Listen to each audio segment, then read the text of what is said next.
Now I'm going to say a word, and try not to poop your pants. Rotation. Ooh, don't freak out. It's okay. It's not as bad as you think.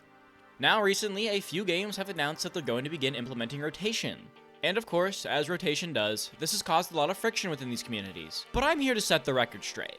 See, a majority of these people that complain actually have no idea what they're talking about because they've never played a game that rotates, and think that rotation means that once a year the card game police come to your house and set all your old cards on fire. This, of course, is not at all how it works, so now it's my job to explain to you why rotation is actually epic and y'all are just babies. Let's start off by talking about what rotation actually is. Rotation is an annual event in which several sets worth of cards fall off the list of cards legal for competitive play. You typically do this by rotating out sets and blocks. Pokemon and One Piece do this via regulation marks. A lot of card games, like Magic the Gathering, tend to release a main set every quarter, so that's about 4 sets a year. The quote-unquote optimal way to do rotation is to do it at the beginning of the year, or whenever you release your 13th set. You rotate out the first 4 sets, or basically the first year of sets. Then, by the time you drop sets 14, 15, and 16, it'll be the next year, and you'll rotate out sets 5 through 8 with the release of set 17. The TLDR is the standard format consists of the last 2 years of sets, plus all of the sets releasing this year. Now would you look at that? That's almost exactly what One Piece is doing.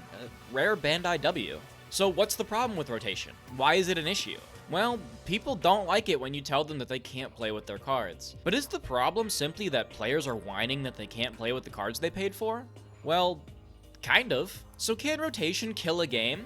Why, yes. Yes, it can. But it almost always comes from a place of poor implementation. Every game that dies because it rotates died because it implemented rotation too early into its lifespan. If a game implements rotation too early, they risk players not picking up the game. Often the first set of a game is the most hyped and most bought. If players immediately hear that their cards won't be legal in a year, they're gonna think, why even bother? Rotation is a process. Like I said earlier, you shouldn't start rotating until at least 3 years into a game's lifespan at the absolute earliest. Most games don't survive 2.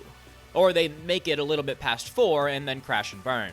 What about games that have survived without rotation? Well, they've either rebooted, which is like one big super rotation, or they've been power crept into a state where they're almost unrecognizable.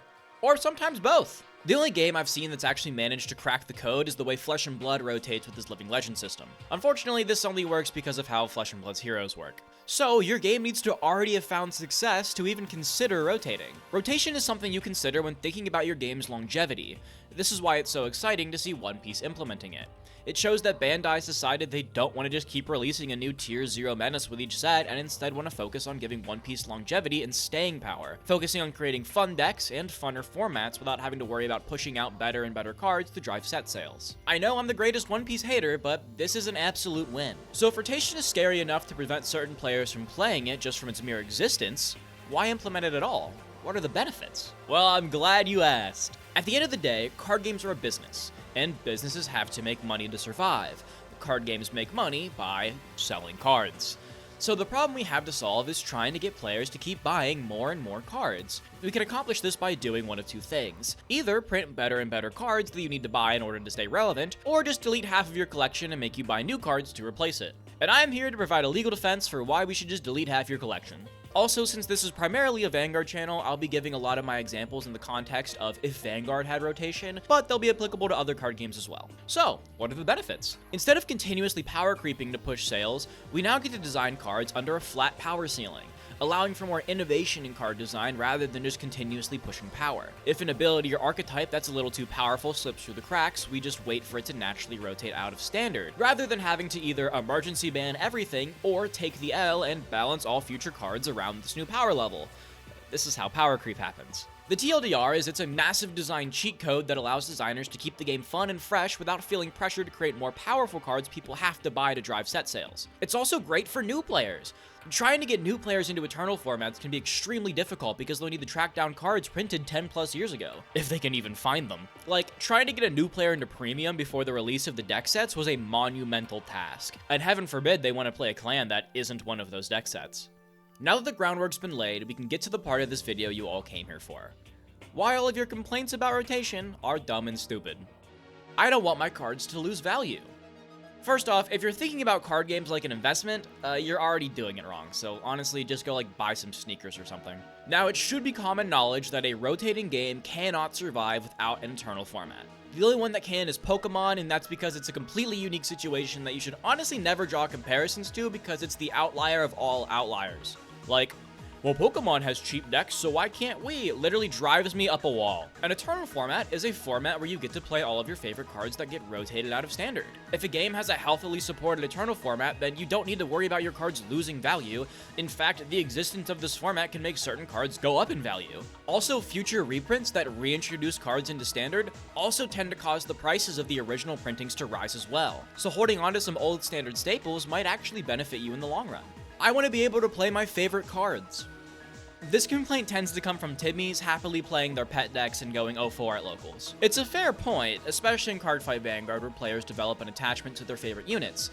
It stinks to have your favorite unit kicked out of Standard, but to that I say, just play it in Premium. Oh, but it's bad in Premium. Well, if it's old enough to get rotated out of Standard, it's probably bad there too. Plus, if it's your pet deck, I'm sure you've been going 0-4 at locals pretty continuously, so if you're okay with it being bad in Standard, why is it a problem if it's bad in Premium? Or whatever Eternal format you want to compare it to. So let's circle back to our example rotation from earlier. The Standard format consists of the last 2 years worth of sets, plus this year's. So think about what cards you're still playing from 3 years ago. It's probably not a lot. If Vanguard rotated, what exactly would we lose? Well, the oldest set we'd have access to would be DBT 08, so we'd actually be losing some pretty cool decks like Youth Burke and Jejuled and... oh wait.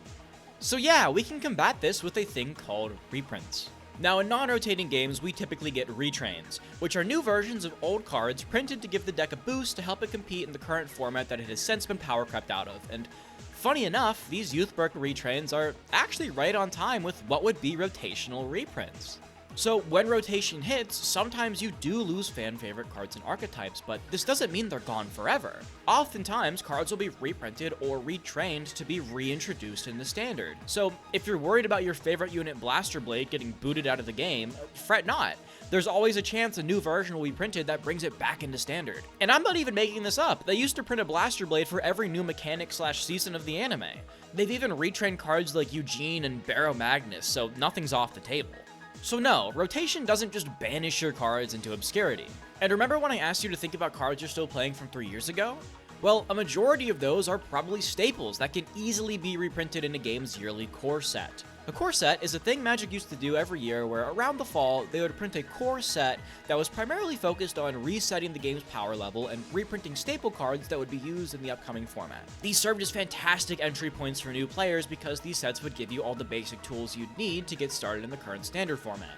Like, if Vanguard rotated, we'd probably have a set every year that reprints stuff like Shenri and Bulbamine. Or maybe the designers want to design a cool new version of Bulbamine that accomplishes a similar goal, so they just let Bulbamine rotate out of the format and then introduce new Bulbamine in the newest set. Maybe it plays better with this block's new mechanics or something.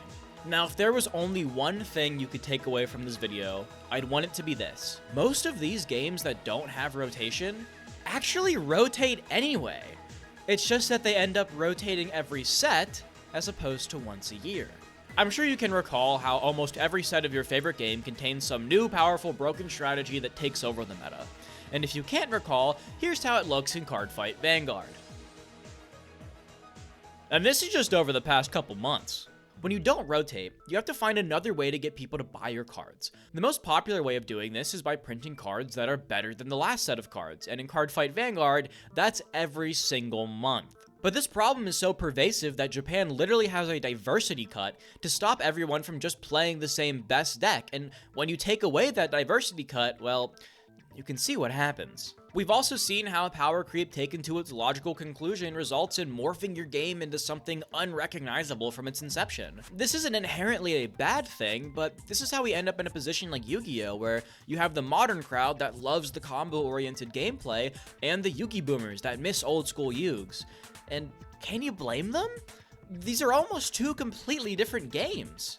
Rotation would honestly be great for Vanguard because you'd have a built-in power ceiling, so you don't need to constantly power creep to get people to buy new cards. Nostalgia baiting won't feel forced because now it's just reintroducing archetypes into standard. You'd go from, oh man, more Magnolia support, to, oh my gosh, Magnolia's back in standard, let's go! They'll actually be forced to support premium because a rotating game needs an eternal format. Otherwise, yes, your cards that rotate out do just fade into obscurity and are worth nothing. Getting new ride lines every set won't feel awful because there's only a handful of ride lines behind it instead of 100. And they'll only be around for 2 to 3 years, which is already the lifespan of most decks nowadays. Now this video is getting pretty bloated, so here's the TLDR of why rotation is epic and y'all are just babies. Your cards will not lose value, so long as there is a healthy and supported eternal format.